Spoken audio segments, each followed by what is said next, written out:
Hadits riwayat Bukhari nomor 29. Kitab Iman. Bab perbuatan maksiat merupakan kebiasaan jahiliyah. Tidak dikafirkan pelaku kemaksiatan karena melakukannya kecuali perbuatan syirik. Telah menceritakan kepada kami Sulaiman bin Harb berkata, telah menceritakan kepada kami Syu'bah dari Wasil al-Ahdab dari Al-Ma'rur bin Suwaid berkata, aku bertemu Abu Dzar dari Razzah yang saat itu mengenakan pakaian dua lapis, begitu juga budaknya. Maka aku tanyakan kepadanya tentang itu, maka dia menjawab, aku telah menghina seseorang dengan cara menghina ibunya.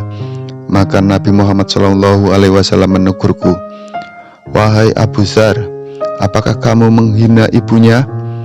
Sesungguhnya kamu masih memiliki sifat jahiliyah. Saudara-saudara kalian adalah tanggungan kalian. Allah telah menjadikan mereka di bawah tangan kalian. Maka siapa saudaranya berada di bawah tangannya atau tanggungannya, maka jika dia makan, berilah makanan seperti yang dia makan. Bila dia berpakaian, berilah seperti yang dia pakai. Janganlah kalian membebani mereka sesuatu yang di luar batas kemampuan mereka. Jika kalian membebani mereka, maka bantulah mereka. Hadits riwayat Muslim nomor 3139. Kitab Sumpah.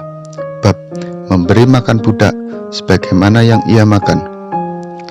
Telah menceritakan kepada kami Abu Bakar bin Abu Saibah, telah menceritakan kepada kami Waqi, telah menceritakan kepada kami Al-Amasi dari Al-Marur bin Suwaid. Dia berkata, kami pernah melewati Abu Dzar di Razzah. Saat itu dia mengenakan kain burdah sebagaimana dia, budaknya juga mengenakan pakaian yang sama.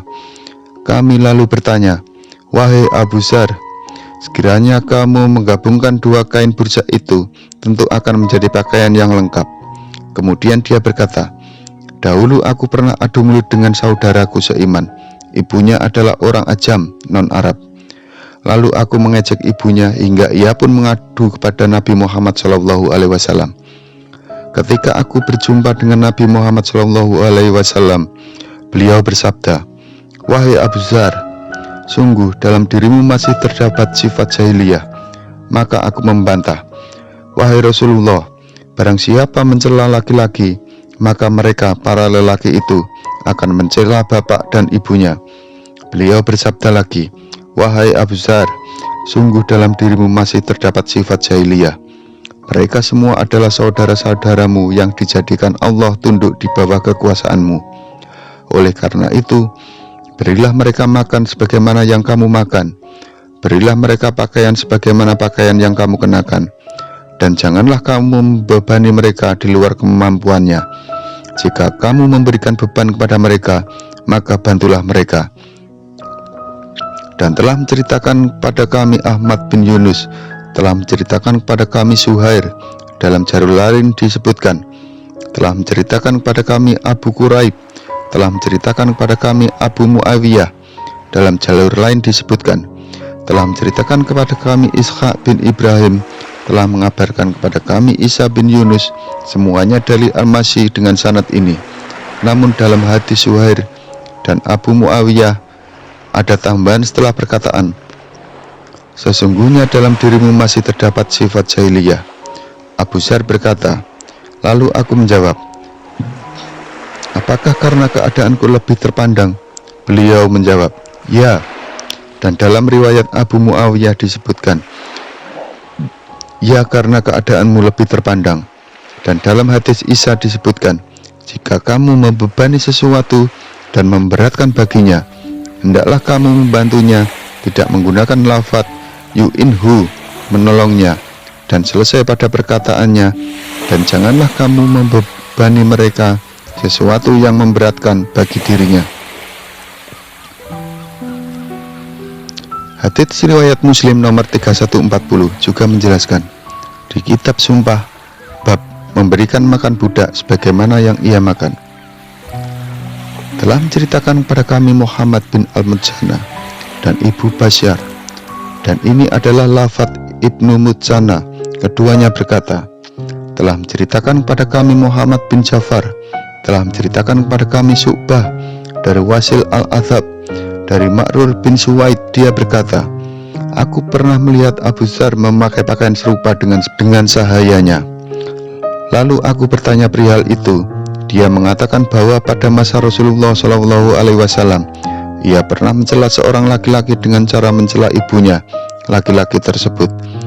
Lalu laki-laki itu mengadu kepada Nabi Muhammad SAW, hingga Nabi Muhammad SAW pun bersabda kepadanya, sungguh dalam dirimu masih terdapat sifat jahiliyah. Sesungguhnya mereka adalah saudaramu dan paman-pamanmu yang dititipkan Allah di bawah pengurusanmu.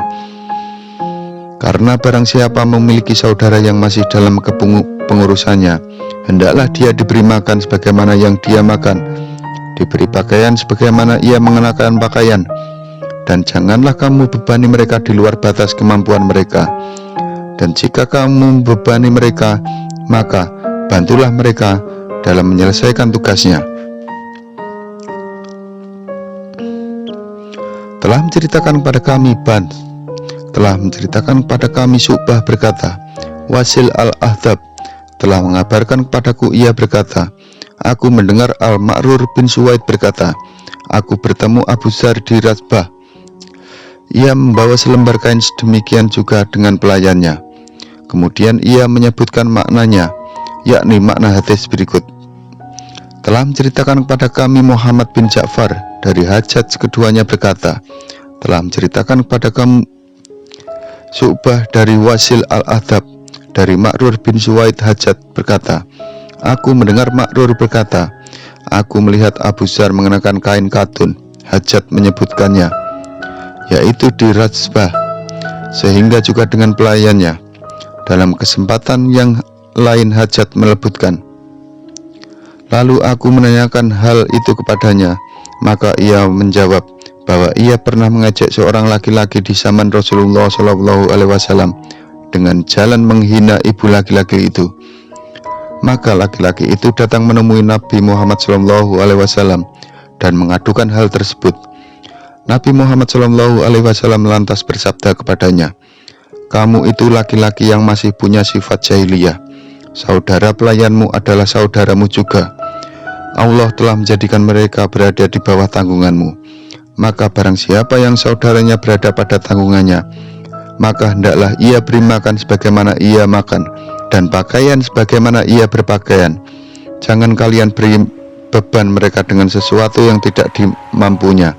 Jika kalian memberi beban kepada mereka, hendaklah kalian membantunya.